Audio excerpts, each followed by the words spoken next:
Tonight, 13 investigates a product that you can buy at stores all over Indiana. It's called Delta-8. It's closely related to marijuana, and right now, it's considered legal here in Indiana, even for kids. But what's really in these products? Our senior investigative reporter Bob Siegel tonight shows you as he reveals the high stakes surrounding Delta-8. You've probably seen the signs at gas stations, smoke shops, convenience stores. Delta-8. It comes in gummies and vapes and flower buds and baked into cookies. But what exactly is it? It's described as a cousin to marijuana. Both come from the cannabis plant, and from a molecular standpoint, they're nearly identical. This is Delta-8, that is Delta-9, the psychoactive ingredient in marijuana. The slight difference makes Delta-8 less psychoactive, but make no mistake. They'll get you high. When I visited smoke shops and gas stations with a hidden camera, make you more sleepy. I was told exactly what to expect from Delta-8. They're all going to get you high. I'm not going to lie to you. Every single one of them is going to work. So, while Delta-8 can make you high, here in Indiana, there's absolutely no law about it. Cannabis products like vapes and gummies are considered to be hemp, which is legal, as long as they have less than 1/3 of 1% Delta-9 THC.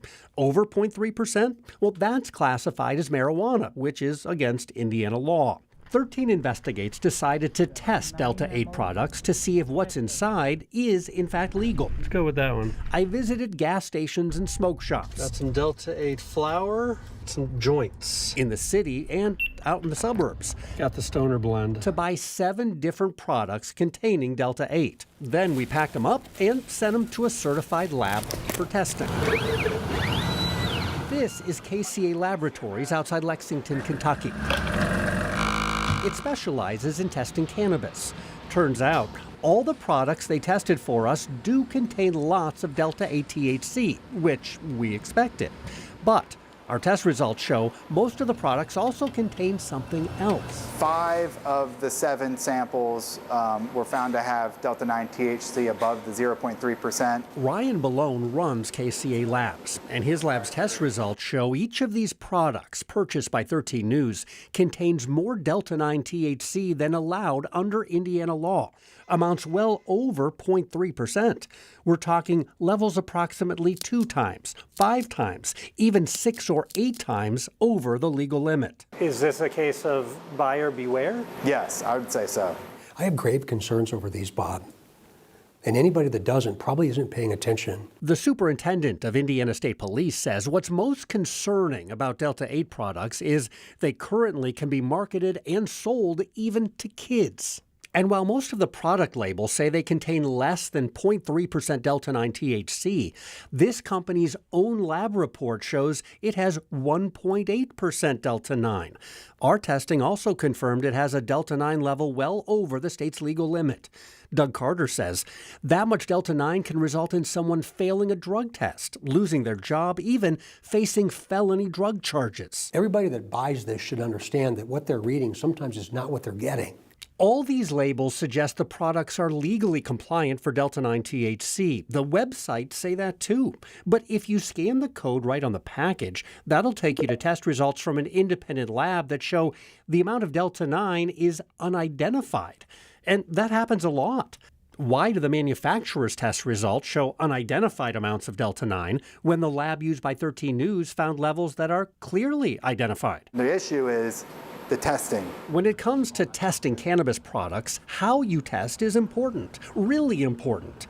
Remember, Delta-8 and Delta-9 molecules are nearly identical, and some testing methods have trouble separating those and the many other compounds found in cannabis plants. The problem with this is saying there's no Delta-9 in that sample, when in fact there is Delta-9. If the testing cannot accurately detect the compounds, well, that's exactly how the results get reported, according to the scientific director at KCA Labs. That's basically the problem. In most cases, laboratories are reporting non-detects for Delta-9. KCA says it uses advanced testing machines that can easily separate and detect the potency of each compound. That type of testing takes a little longer and it's more expensive. Some labs instead rely on simpler testing techniques, and KCA says those techniques often fail to identify Delta-9 that's really there. That's what virtually all laboratories are using. Accuracy suffers. I would have no confidence in the numerical result. Is that giving the rest of the industry a black eye? It is, unfortunately. Justin Journet is the CEO of 3Chi, a Delta-8 company based right here in central Indiana. In fact, 13 Investigates tested a 3Chi product as part of the shipment we sent to KCA Labs. And it was one of only 2 products that tested within the legal limit for Delta-9. All of our products are like that.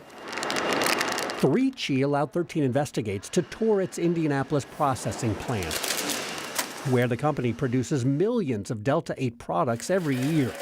Journet worries about the current Delta-8 market, which he says is flooded with products containing illegal amounts of Delta-9 that put consumers at risk. They're being misled. At the end of the day, everything starts with testing. Right now, there's no standardization in the testing industry. You can send your stuff into 10 different labs and get 10 different results. We need some help cleaning this up. But right now, no agency in Indiana is regulating Delta-8 or how it's tested, and no one's enforcing the hemp laws that do exist. State police tell 13 Investigates these 2 Delta-8 products violate state law regardless of how much Delta-9 is in them. That's because in Indiana, all smokable hemp is illegal, and yet we found them being sold all over town. Who do you think should be responsible for monitoring these products? That's a great question. I don't know the answer. I don't know the answer right now. Carter says the lack of regulation and proper testing is putting consumers and store owners in jeopardy. And the president of the Midwest Hemp Council agrees. Clearly, you cannot trust what's in those products. You're possessing marijuana at that point, whether you know it or not. Yeah, I'll go with that one.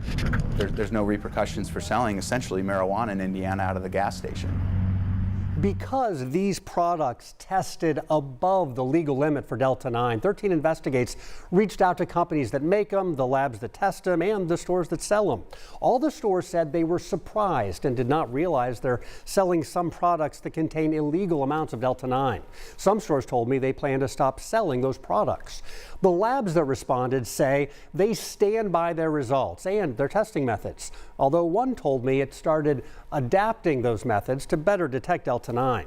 So far, we've only heard a response from one manufacturer.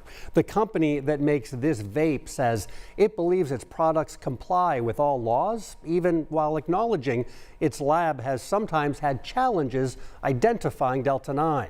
You can see more about the testing and all the responses at WTHR.com.